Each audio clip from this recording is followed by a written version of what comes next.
जी अस्सलाम वालेकुम विप। तो कैसे हैं? उम्मीद करते हैं कि आप ठीक ठाक हो गए।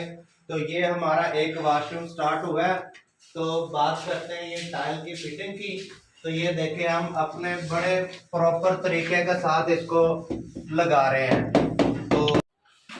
तो अब हम बात करते हैं टाइल की क्वालिटी की, और हम नया डब्बा अनबॉक्सिंग करते हैं इसकी।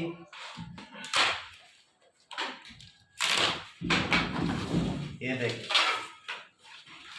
वैसे तो टाइल के ऐसे देखेंगे तो आपको कुछ नजर आ जाएगा, अगर नहीं तो कोई भी टाइल आपस में ऐसे कर लें तो ये आपको पता चल जाएगा। ये ऐसे, ये देखें।